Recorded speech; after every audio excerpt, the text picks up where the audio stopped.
Idaho Fish and Game presents Vintage Wildlife News, stories from the Great Gem State.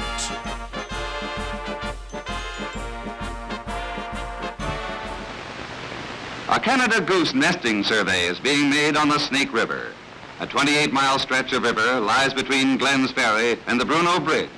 Every spring, 2 trips are made down the river to check on the nests of the Canada geese. On the first trip, made in April, the nests are located and mapped. In May, the nests are rechecked to find out how many nests are successful. These field studies are part of a countrywide survey. 100 years ago, the flocks of geese and other waterfowl seemed to be limitless.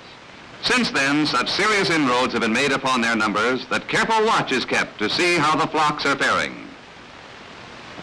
Many miles of the Snake River are isolated and inaccessible except by boat. This is exactly the way the geese like it. They are well able to take care of themselves if left alone and not molested. They nest on the islands in the Snake, seldom if ever on the mainland. Some of these islands are tiny, while others are large enough to be used as pasture land. Extremely wary and suspicious of danger, a goose doesn't waste much time leaving once convinced it's the thing to do. In April, every island was mapped and the nests were located. 5 or 6 eggs are found in the usual set. They're a light buff in color and are about 2.5 by 3.5 inches in size. The goose and the gander, anxious about their nest, return to look it over as soon as they figure the danger is past. Eared grebes are really quick on the getaway, while old Mr. Pelican sails around with a watchful eye. All the waterfowl, the mallards included, are mighty suspicious of this intrusion. Would you call this an island or a rock? It suited some wise old honker as a good, safe home site for her nest. The shells are checked for embryo membranes, 1 membrane for each egg, in order to find out how many goslings were hatched. On the trip down to the Bruneau Bridge, the Snake River flows between barren rocks and arid sagebrush plains. Still, the river must be a welcome sight to the geese who follow the Pacific Flyway over the inland route. The secluded islands of the Snake are used by migrants as well as by those who stay to nest. Geese become strongly attached to certain localities, and once escorted on a migration by their elders, very few geese ever try another route.